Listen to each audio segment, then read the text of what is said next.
Is this on? Yeah. Hey, thank you all for coming, and thanks to John for showing up here again, second time in 4 years, and it was great that he wanted to come back. There's a lot of business owners out here. There's bankers, there's lawyers, there's people that probably want to sue John for some reason. I don't know. John's a little cranky today. I just want you to know that, so don't get him mad. I don't want to. But with that said, I want to introduce you to Roger. Roger's with the NFIB, and he wants to tell you what he's doing today. Thank you, Rick. Great day today. Gosh, it's exciting today. A lot of great news for this wonderful state of ours, the Buckeye State. Very quickly, I wanted to, before we really get to the main event today, wanted to acknowledge a couple of folks. First, it's always important when you belong to an association that you recognize your board members that are in place, because you know they decide whether you stay on the job or not. So Jack Busher's here representing NFIB on our state board. Hey Jack, thanks for being here. Tyeis Baker-Baumann, who's also going to be introduced here in just a second. Steve Bowser from Dayton is also here somewhere in the office. Thanks, Steve. Lisa Crosby. Thanks, Lisa, for being here. Karen Beagle, very active in the organization as well. Thank you so much. And Sherry Pimer drove all the way from Columbus. Thanks, Sherry, for coming. I also wanted to recognize really two outstanding legislators. So all that we talk about with the governor and the lieutenant governor, he has partners in the state legislature, and two of them are here today. State Representative Richard Adams. State Representative Adams, thanks for coming. And I know I'm not going to get in trouble, but the other half of Karen Beagle, State Senator Bill Beagle, is here as well. So thanks. The reason we're doing a wonderful tour along the western corridor. I always like to call this part of the state God's country, as we have a great announcement to make. And we are really proud as an organization, NFIB, which represents about 25,000 small business owners across the state. And you know, I'm guessing that most everybody in this audience is connected to the small business community in somehow. So if you are a small business owner, have a family member who's a small business owner, works for a small business owner, would you wave at the governor? See, Governor? They are a friendly crowd. You know, we as an organization have members who are engaged, paying attention, understand, because whether they like it or not, government is a partner to them in business. And so much of what they do every day is impacted by government one way or the other. And we take this political process very seriously, and as an organization,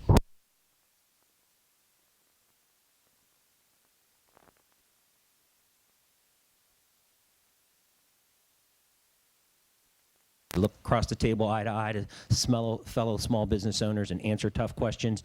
And then we do a survey of our members. But at the end of the day, the reason that we're here today to endorse John Kasich and Mary Taylor for Governor of Ohio and Lieutenant Governor of Ohio is because of their track record. They have a track record. First and foremost, this governor inherited a total mess when he took office 4 years ago. A total mess with us and $8 billion. And he understood that government, just like each one of you, has to live within its means. And he balanced that budget without raising a single dime on any of you taxpayers.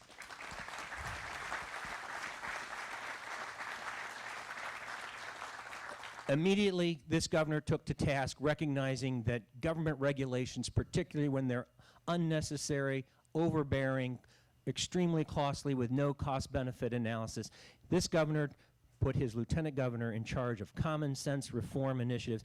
I got to tell you, I have 49 other counterparts across the country. There is no other state that has made the commitment to reviewing, criticizing, critiquing, and holding through up to the light government regulations. We have a 20% reduction in state government regulations thanks to Governor Kasich and Mary Taylor.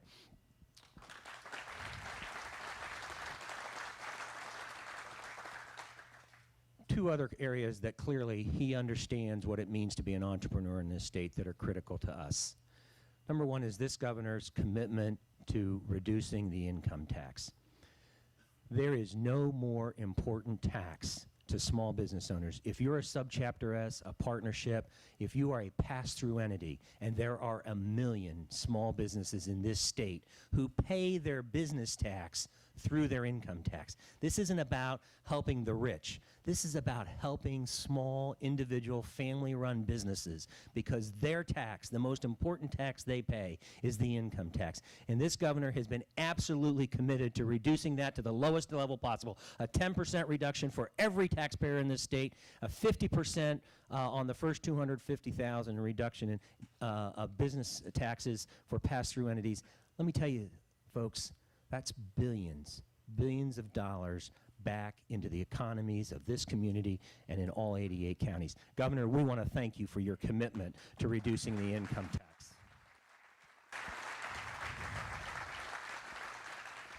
And the last area is workers' compensation. If you're an employer in this state, you understand that's a significant cost of doing business in this state.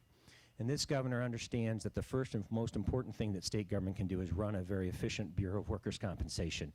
And today, he has put, again, billions of dollars back into the pockets of small business owners, not their personal pockets, but their business pockets, so that they can do what they do best, make things, grow things, and most importantly, hire Ohioans. Governor, we are very, very proud to issue our endorsement today on behalf of 25,000 small business owners in this state. We are proud to say that you're our governor, and we look forward to 4 more years of working with you and your administration. Thank you.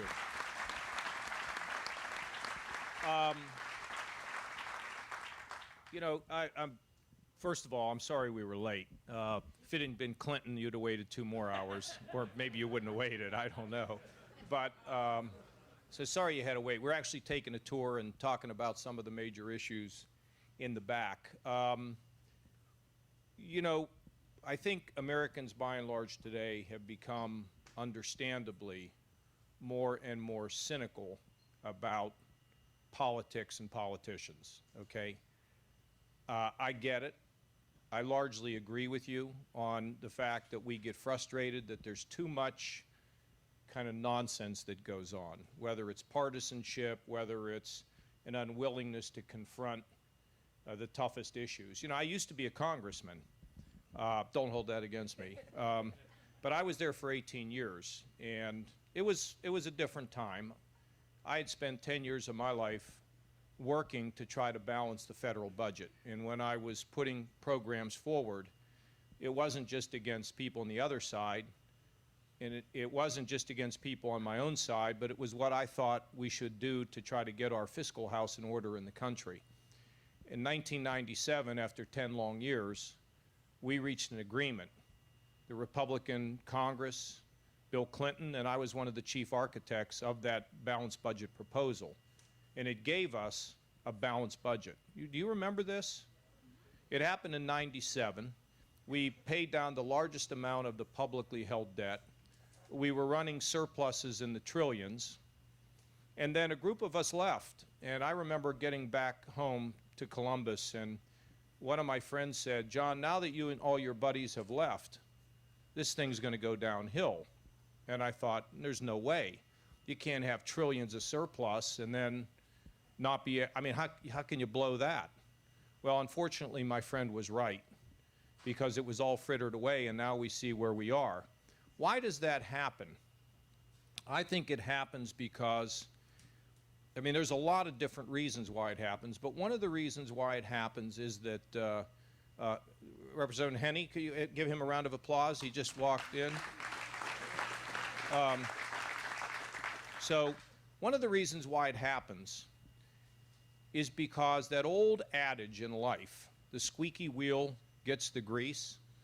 So everybody's out protecting their program, and then at the end of the day, unlike a business person, okay, how do you folks operate? You got to make choices. You have to make decisions or you go out of business. You know, a lot of times in politics, people can defer making choices because they want to make the customer happy. The customer is you. Believe it or not, it's you. So the way we've approached it in the state, the way I've approached it in the state is when I was elected in 10, there were a bunch of things I wanted to get done. And I had spent 10 years out of politics in business. And I kind of knew about it all before, but being out for 10 years, being on boards of companies where decisions had to be made, being involved in visiting companies, trying to make them stronger, kind of running some of the stuff I was doing on my own, it became clear to me what the things that needed to be done. So we were way in the hole, and we were losing jobs. So it's like I like to say, if you have a restaurant that's losing customers, you don't raise prices. So we needed to set our priorities in the state.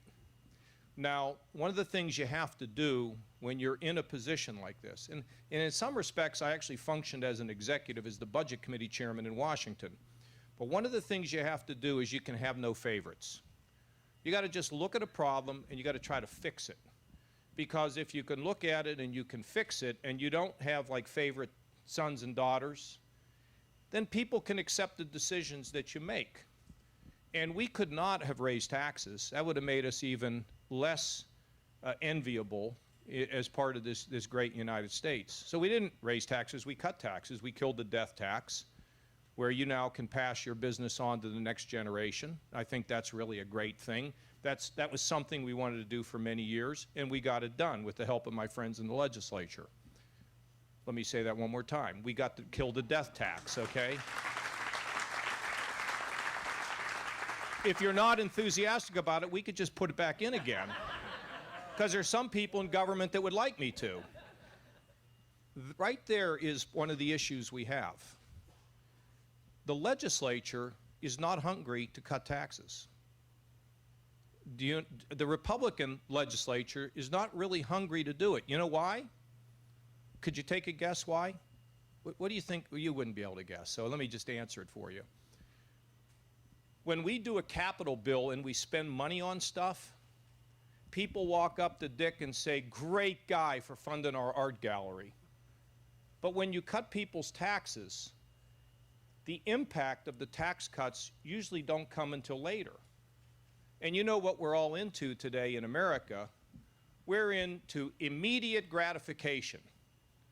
And so the tax cut is like planning for a farmer. The harvest doesn't come till later. And when politicians don't hear that you want your taxes cut, they don't pay attention. You know what they tell me in Columbus a lot of the time? I don't think anybody Dick, am I right? Nobody tells me we need to cut taxes. Bill, am I right about that? So when people don't tell them that, they don't think that they need to do it.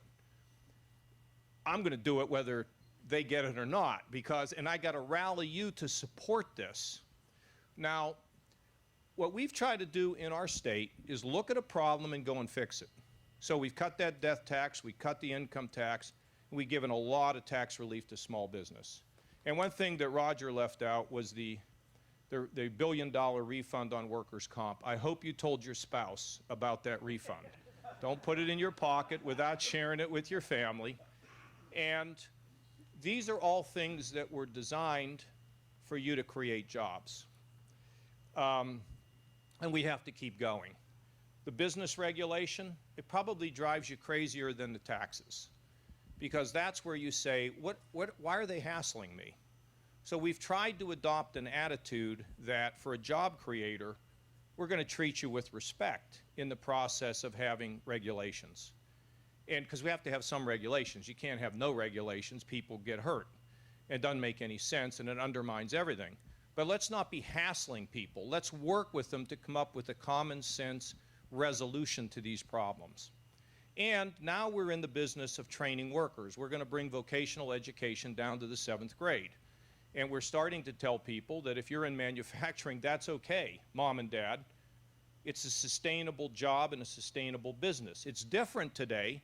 You're going to have to learn how to use a computer, but that's good news, because that means you're going to make more money the more education and the more skills you have. And so there are many other things that we need to do. We need to continuously improve our whole education system. I'm pleased to report that we put into effect an end to social promotion with a 3rd grade reading guarantee, because we don't want our kids to be promoted and promoted and promoted, and then they don't know how to read and they drop out of school. That doesn't help anybody. We're also working very aggressively with our community colleges in our 4-year schools, and we have a new program now that says we're not going to give you money for overhead anymore. You got to produce a degree or course completion before the state will work with you. And I give them all the credit for agreeing to follow this policy. So these are all good things. At the same time we're doing that, I want you to know that there are people out here, some of whom may be in your family, some of whom may be living down the street. They got serious problems. Mental illness, addiction, they just can't seem to work. Disability. We know about the people, the families that have to work and struggle to make sure their kids can succeed if they're autistic. We want to make sure that people who are severely disabled have an opportunity to have employment at a place where they can feel fulfilled. This is another part of, I think, the American and Ohio heritage. And I want you to know that I look at this job as a platform and an opportunity to just help people be raised. When you hire somebody, you give people dignity. They have dignity. They've got more self-worth. They feel good about who they are. That's why what we're doing is so important. And you know, all of this that's happening in Ohio now, and we were 350,000 lost jobs. We're up now over 250,000. We were $8 billion in the hole. Now we're running $1.5 billion surplus. We're cutting taxes. All these things are good. And we're helping these other folks. And here's the great news. All of this is going to be on display from this day forward to the country because the Republican National Convention is being held in Cleveland, Ohio, okay?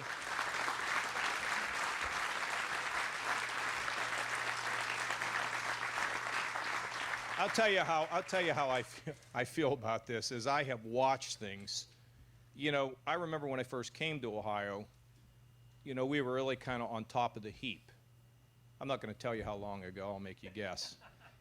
And then I've seen a decline in Ohio. I think fundamentally because of a lack of vision and preparation. And then I saw us miss all these things. We didn't get this, we didn't get that, we didn't get the other thing. Well, now we have a national convention. We won. We beat Texas. I can't think of anything that feels better than that.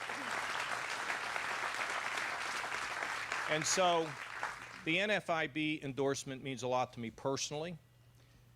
I want you to know, I got to give you straight talk. I got to tell you what I think can happen, what can happen. And,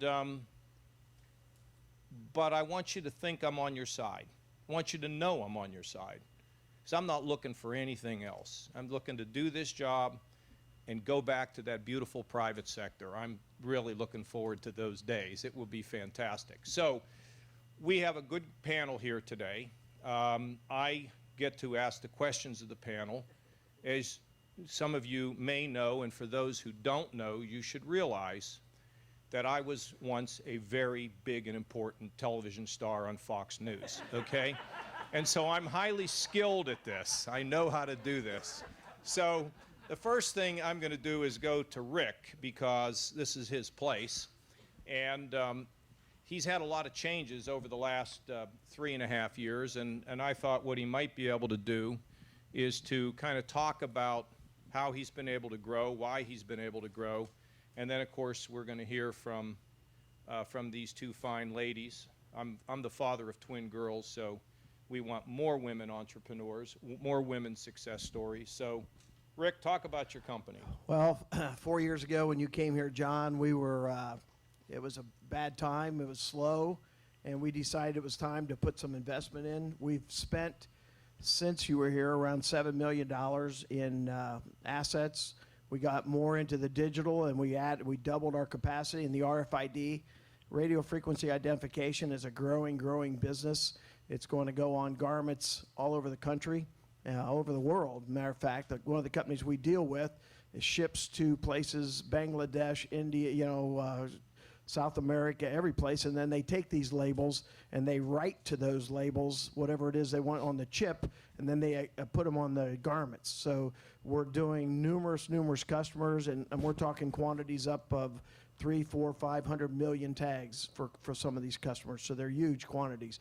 We've added digital in Arizona, and we've also added digital in Wisconsin. So it's a big investment. We've hired more people. We've gone from about 108 people 4 years ago to close to 190 people now. We've expanded sales from 23 million to 35 million.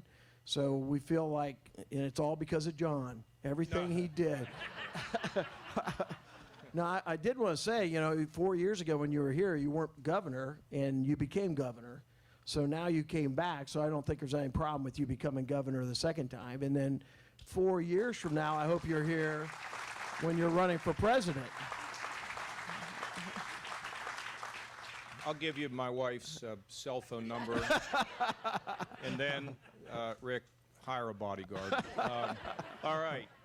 Ty, well, what's changed? What's allowed you to do this? Now, you said you invested in a downturn. That sounds like it's something that is contradictory, but that's a critical time to invest. It's a critical time, and we actually decided to expand going to trade shows.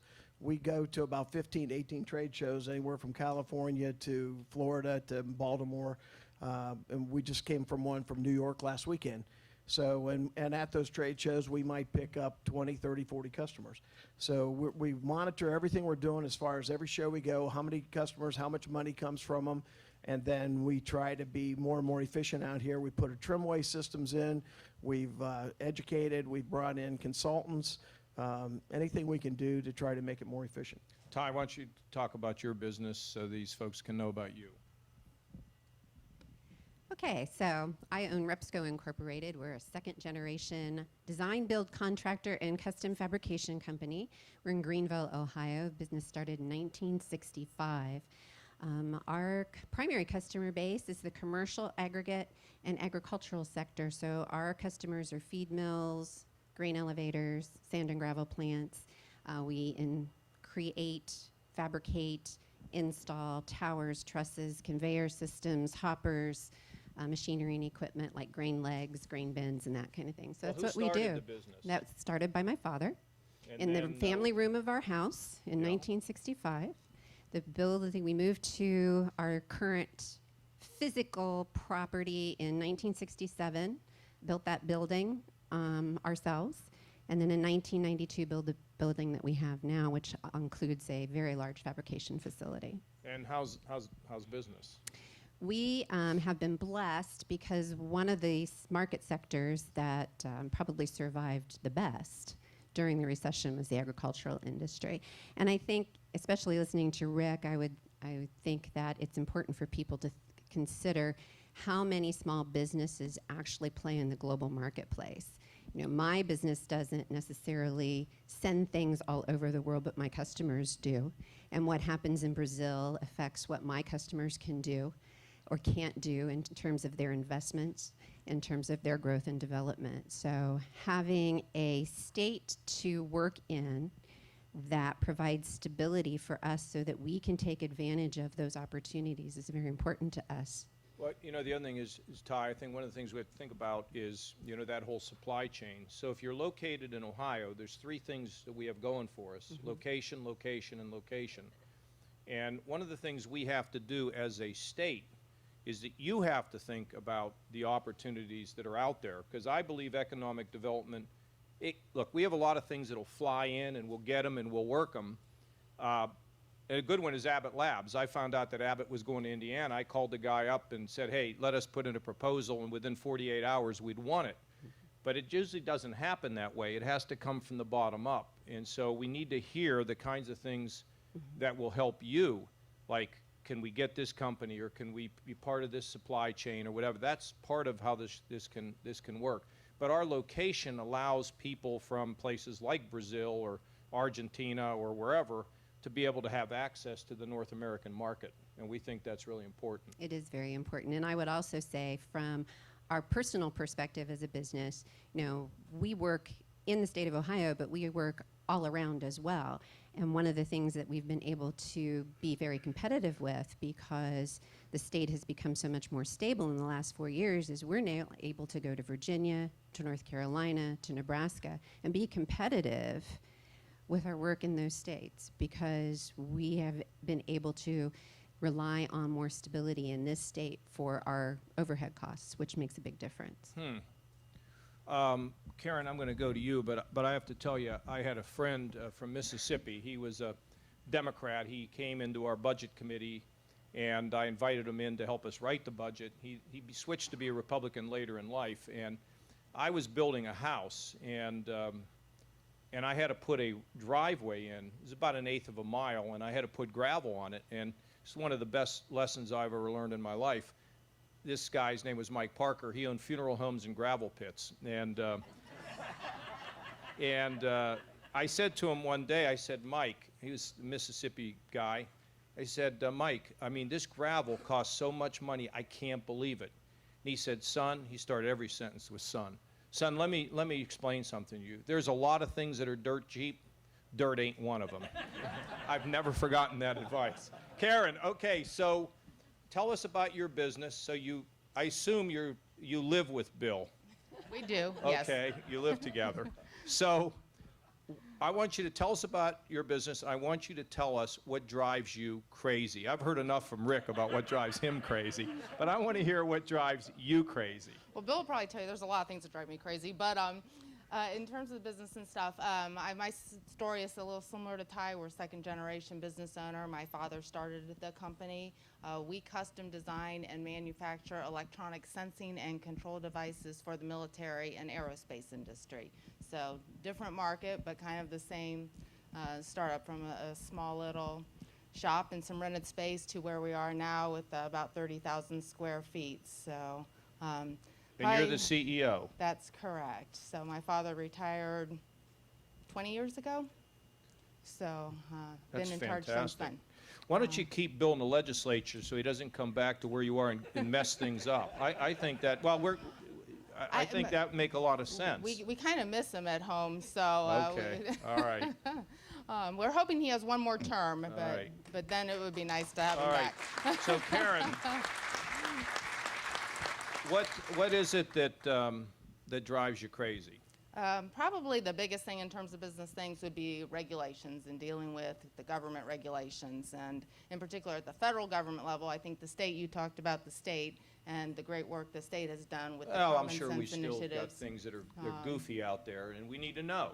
You Right. need to tell us when things drive you insane, because that's what Mary Taylor's there to try to fix. And that's the refreshing part is she's there to fix it and listen to you. And if we could get that on the federal level, that would be wonderful because there's a lot of federal regulations, and not only did they issue the regulations, and then when you start to try and understand what those are, they turn around and start changing them on you.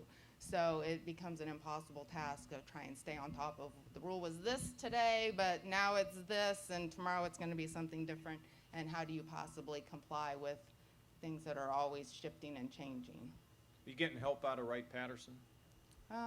We do a lot with the defense supply agencies, more so than Wright-Patterson themselves. So some of the work out of Columbus and supplying to bases all over the country. Roger, this organization is powerful, but I think you would agree it could have a lot more power. What is it that you think you could do to put some more high octane in your tank? What do you need from the folks that are here? And frankly, how can people like me help? Well, Governor, you've done a great job. We've talked about all of them, and I said this when I started out, and I don't want to lose it. You're the first governor in my 30 years that has understood that income tax reform reduction is what is most important. It's the most important tax that small businesses pay, over 1 million entities. And so you're very focused on the biggest burden that 1 million small businesses in this state pay. Well, let me tell you a little bit about that million. You know, we think that million, the liberal folks out there want to say, you know, it's about Bill Gates and, you know, the Koch brothers and on and on. You know who that million is? It's right here. It's these folks. That's who that million is. It's people who employ 25 or fewer, people who have less than $1 million in gross revenue sales of their company. You know, that million are people who started and operate their business 50 miles from where they grew up, committed to their communities. That million are the ones who sponsor the little leagues and the chicken fries and are involved in the PTAs.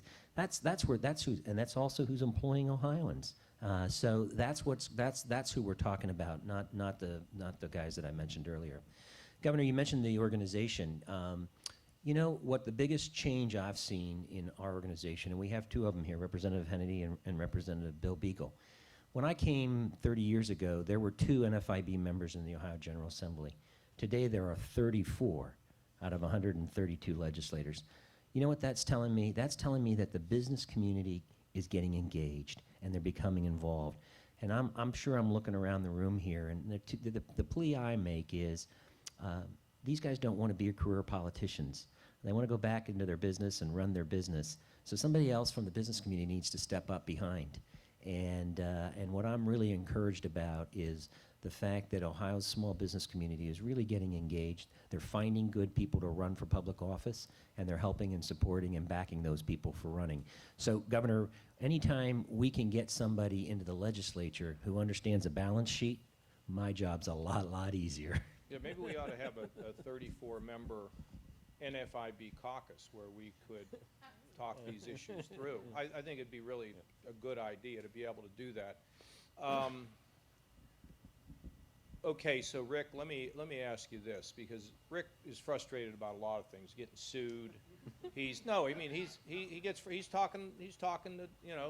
the talk here about the things that bother him. Let's just for a second talk about the fact that you might need more workers. Okay, so we have these one-stops. These are these local places where people who are on unemployment or on, or on relief can report. Or the,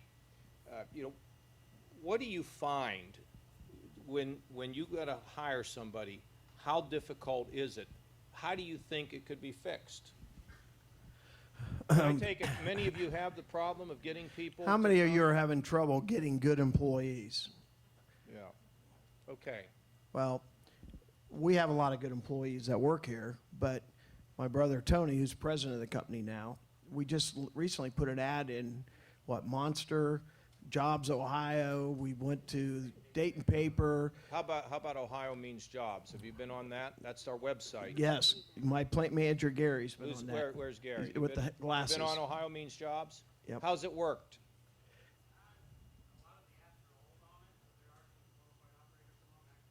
Now, did you know, Gary, that on Ohio Means Jobs, veterans are the highest ranking people on Ohio Means Jobs?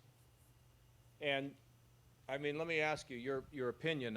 My opinion is you take a veteran, and it doesn't matter what their training is, because if they're a veteran, they have leadership skills, they're drug-free, they're adaptable, they understand teamwork. How do you view veterans?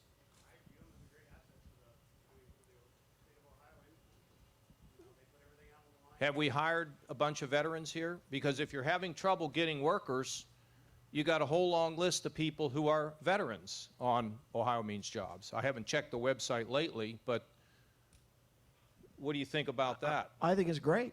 We have not had a lot of luck, John, period.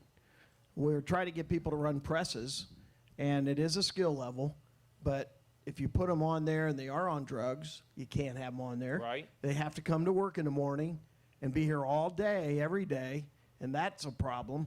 And I'm hearing that everywhere. And it's, you say, well, I think everybody wants to work. I think those that had been brought up in their life from parents that taught them that, yeah. But so many of the kids today, they want it all handed it to them, and they don't want to work. And I know I'm looking out here at Bruns Construction. I'm over here at Mac. I'm out here looking at Minimum, Joe Minimum. How many employees you got now, Joe? 700? You got trouble, Joe, getting workers? You get trouble getting workers? What's the fundamental problem, Joe? Turnover. Where do they go? Okay. So to some degree, right, so to some degree, you're training workers, and then those workers are going to another job. They're not just quitting. I mean, it's not you don't like that, and it's not fair to you. I've heard this complaint before, but they're not just quitting, is the point. Yeah.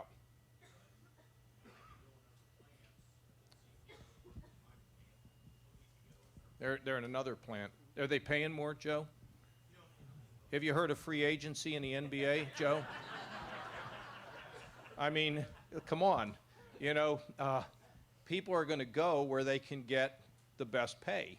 I mean, who's not going to, unless you're, you know, unless you're in politics. No, no. I mean, who? If you're, you know, in the priesthood or something, you know, you're not worried about money. But a lot of people would like to boost their hourly pay. Nobody. I mean, I think that's a smart thing. Of course, you train them, so you got to try to figure out how to keep them. But I understand what you're. I'm not you, so I'm not in your shoes. But here's one of the things that we're trying to do.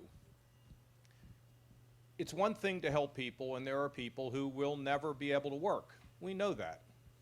But there's a big chunk of people out there, and let me tell you what works against them in many cases. So you're a single mom, and you got daycare for your kids. You're working in a job, it's not paying you much. You qualify for it because your income level is low. So your boss says to you, I'm going to give you a raise, or I'm going to give you a bonus. You can't take it. You know why? You lose your benefits. So we have a system that, not all the time, but some of the time, prohibits people from being able to get ahead. Let me tell you another problem we have. Say somebody is down on their luck. They go to get food stamps. They stand in the line. This happens a lot of the time, not all the time, but they stand in the line. They get up to the window, and they say, Social Security number, ID, driver's license, whatever. Here's your food stamps, check the box. We're not asking them, what is your problem?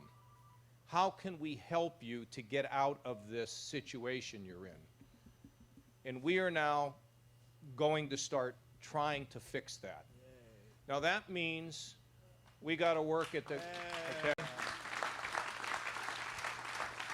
That means we got to talk to the people at the local welfare department. These one-stops, we have to put everything together so we begin to understand what a person's problem is and how we can get them to work.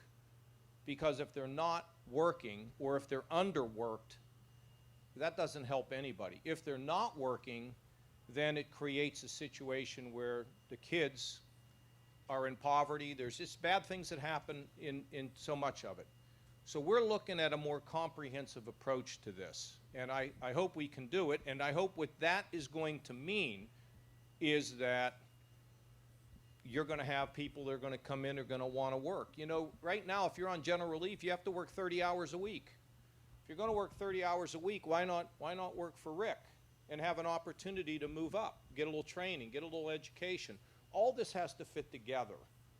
And, but I hear about the problem that employers have. What I would say to you is scan Ohio Means Jobs. Post your jobs on there, look at the people who are posting resumes, and don't be afraid to take a chance on somebody that might not have exactly the skill level you have, but who are capable. What do you think, Karen, about that? Yeah, so I say you can train for skills, but you can't train for the attitude and the work ethic, so that's what's really key. Dick, you're going to be leaving the legislature, so talk to us a little bit about your view of this, of an issue like this, as to how we can comprehensively begin to raise people. Well, Governor, I think there's no doubt that most of the employers in this room would give a lot of credit to their employees for the success that they enjoy. The key is to get that individual, and Karen, you are so right. You can train, but what do you do with somebody that just can't get here on time? Somebody that really doesn't think that they need to work 5 days a week to sustain their family, and if they can get by with 4 days. Those things are important, but You have an opportunity. Every employer in this room has an opportunity to work with the career centers, to work with the public schools, to work with the community colleges, so that they understand what you need as a product that comes from that career center or from that community college. You need to be proactive with the schools, as opposed to saying, golly, I hope they're going to come out with a good product from the Career Center. Get in touch, get involved. They will welcome It's your like input. one of those concerts where the two guys are singing together. Here, let me just let me jump in for 1 second, because we have a program now. Tell me if I'm wrong. If I'm wrong, jump up and say it. I think people have felt less committed to being involved in their community because they're sort of waiting for somebody else to get it done. Like the government will be here to take care of it. Is that by and large, you think, kind of true? The answer is for all of us to be somehow involved. And I'm going to give you the perfect example of this. At Western, in the Cincinnati Public Schools has a graduation rate of 65%. 65%.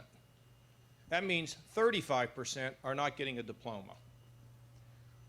When they don't get a diploma, they don't know how to come to work on time. So we're losing them. And they need basic skills and basic training. But in this school, one of the schools, the business community, Western and Southern, GE, Procter & Gamble, they have created a program where their employees can go to this school 1 hour a week for a year. Not 2 hours, not a half an hour, not for half a year, 1 hour a week for a year. The graduation rate in that school is 97%, okay? What does that tell you? It tells you that we all have a stake in this. We all have a stake in helping somebody to kind of grow up and become something. And so we created a program which the legislature approved. It's a 3-for-1 program. If you start a program locally and you involve the school, the family, the kids that are in the school, faith-based business, and any kind of community organization, if it costs you money to start it, we will match you $3 for every dollar you put in. Now, I created this because, and work with the legislature on this, because I want us to take our community back.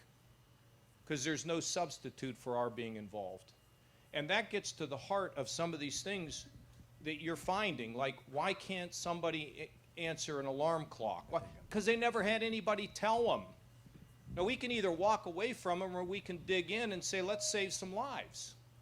And so that's what that community program is. Why did I call on Dick? Because Dick's leaving the legislature. He can tell you exactly what's on his mind about these things. But we do need you involved. And you might say, okay, so what does that mean? Well, figure it out. You know, figure out how you can do more. Make some of your employees available to be in the schools. You're right, Dick. We have another program I want to tell you about we just passed. It doesn't go into effect for a year. I'm a little disappointed, but I got most of what I wanted. 24,000 students drop out of our public schools a year, statewide. We have over 1 million Ohioans without a high school diploma. So we're working on that end of it. But the other end we're working on it is if you are at risk, if you are an at-risk student, you come here to this company. We're gonna get the local school board to design a program where one of these kids can come here. That'd be great. And you work with them. Be great. And you certify their education. And you teach them the importance of math by looking at those machines. You teach them why they need to read. And so it's a whole new way in which a kid can get a diploma and get turned on by learning.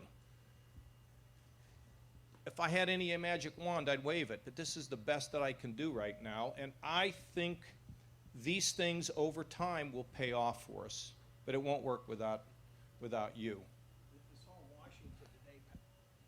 I saw Washington today was the second state to pass the marijuana law. What about Ohio? So that'll help our people come to work?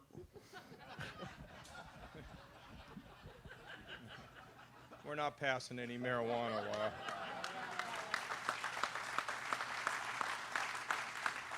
Well, You know, that's another thing that you should all know, and I think you do know. I'm monopolizing. Am I going too much? Where's my folks?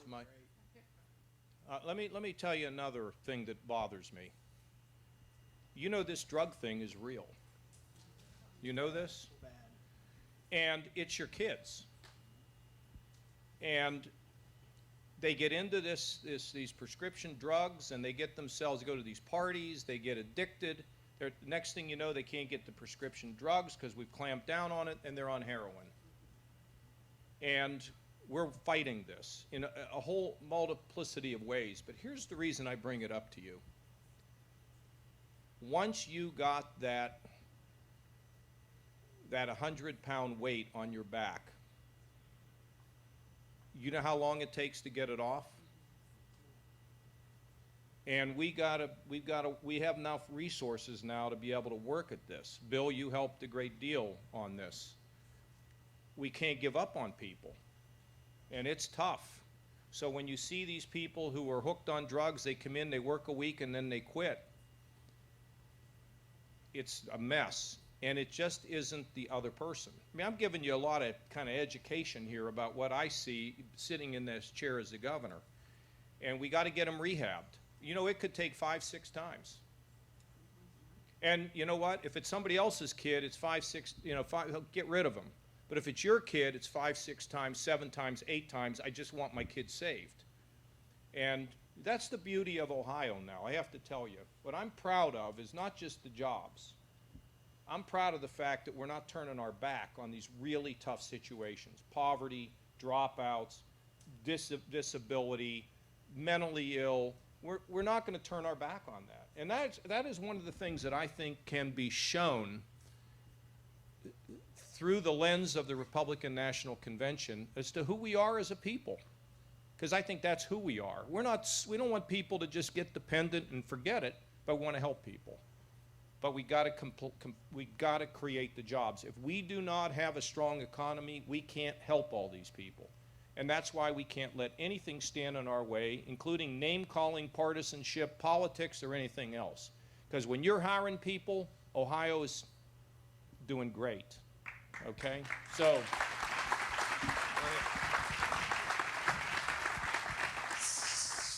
to add to that, because I'd like to speak to that, because in a previous life, I was an alcoholism and drug counselor. So I'm very aware of the monkey on the back that you're speaking of. And one of the things that I would say as a part of this initiative is that it cannot, not only can it not be done in a few years or a few months, but it has to be created in such a way that it's sustainable. Because what I have viewed over the lifetime is everybody's on board, we want to fix the problem, and then when it starts to cost too much, we decide that it's not worthwhile again. So there has to be a long-term plan as well as a short-term plan for change. And I believe that you're committed to that, and I hope that you can make that happen. well, look, people won't like me to talk about this, but I got in a lot of rancor with members of the legislature and people in my party over the expansion of Medicaid. And let me tell you why I did it. If I can bring $14 billion of our money, there is no money in Washington, by the way. There's no money on a tree. We send it there, and then maybe they send some of it back. But if I can bring $14 billion back here over 7 years, and I can begin to have a sustainable program to treat folks, I'm going to do it every day. And so, the bottom line is it has to be sustainable, it has to be continued, but there has to be discipline part of it. You cannot just willy-nilly around on this. As you know, there has to be bottom lines. And I think what we're going towards on our remaking all these social programs will be exciting for our state and our country. And because of what we've done to help these folks, I hope I have the credibility to be able to deliver dramatic change. And we're going to see. I'm going to give it my best. And I think we can make a lot of progress. They're telling me I got to shut up. So how about closing comments? Roger? Governor, and I know you know this, but your stories here made me think of where do people get folks, in small business, the flexibility, the creativity, the ability to adjust quickly is one of the real hallmarks of small businesses. Big corporate America gets stuck in its ways, gets stuck with its HR rules and all. You know, I was just visiting a small business owner up in Akron, and he's a paver. He does paving. And I asked him the question. I said, where do you get your employees? And he said, Roger, I get them from the halfway houses. They're all folks, 90% of my employers and my employees came from prison. And he says, but I believe in them. And I give them dignity. I give them a job. We have rules. They understand if they don't play by the rules, they're not going to last. But he says, Roger, over 90% of my employees have stayed with me 10 years or longer because as an employer, I'm committed. And I know their kids. I know their wives. I know their families. I'm invested in them. And so, Governor, I just want you to know that the community that you just waved at you, they get what you're hearing, because there's no place better than small businesses that are committed to their employees, to their communities, and wanting to make it the right place. Yep, I agree. Any closing, we always try to do this at the end of a Fox show. Any closing comments? And here's how it goes. O'Reilly would say, okay, I'll give you the last word. He never gives you the last word. Okay, go ahead. So I'm not going to have the last word either. Okay. So well, I think that as a small business owner who's a second-generation individual and have lived in Ohio my entire life, I feel more optimistic than the last 4 years that I've had probably since I came back to the business in 1996. Good. There are fundamental things that for small business owners I think we all believe in. We believe in our communities. We believe in infrastructure. We understand the value of a balanced budget. We believe that it's important to invest in the people and in the future. And those are the things that I hear from you. And so those are the reasons why we support you. You still putting bubble gum on the side of the building? Absolutely. Oh, Roger, in regard to you, I had, since you were here, John, I had 2 people embezzle $800,000 from me. So when they get out of prison, I'm not going to hire them. I just wanted to let you know. I hope they stay there a long time once they get there. That's 2 years ago. But anyway, John, no, it's definitely been better in the last 4 years. We've improved. I think our employees are seeing it. We've been able to still give raises, 401k, and it's all because of we're making profits and we give it back to the employees, and we appreciate everything you're doing for us. Thank you. I guess just to kind of sum up some of the comments I've heard, I mean, employees are really our key. We love our employees, and small business owners, like I said, we are our community. We support the community. You care about people. The problems you talk about are real. We had someone that had an alcohol problem, and when we had to confront him, quit. And, you know, we loved this person. They'd been with us for a long time. We're like, please, we have programs in place. Let us work with you and let us help you and things. And I think business owners get portrayed kind of as sometimes being villains. And maybe in some of the bigger corporations, they don't always treat their employees real well. But I think in small business, they're like family to us. And I think Ohio's on the right track, and keep up the good work. Well, it's, you know, I said they'd all have the last word, so I'll give the last word. Anyway, no, I mean, in other words, I think what Roger said and what you all said is right. You're the fabric that holds, the glue that holds the communities together. That's why we always try to figure out ways to help you. And there's more good news coming, by the way, in a short period of time. I want to particularly point out Karen's husband. They're all doing a fine job. Henny had tough votes. He said, okay, I just got to do what I got to do. You still selling insurance? Not as much as I appreciate. Yeah. Has there ever been an insurance man that didn't think he sold enough insurance? And Bill's one of the guys up there in Columbus that got a great head on his shoulders. And so these are like my board of directors. I have to work with them, and they're fine people. I got to go home, so I got to get back on the road. So it's good to see you all. Thanks for being here. I hope you enjoyed it. If you have particular problems, I don't have any staff here other than campaign staff, but Roger can funnel your big problems, and we'll do our best to try to tackle them, okay? Thank you all very much. God bless.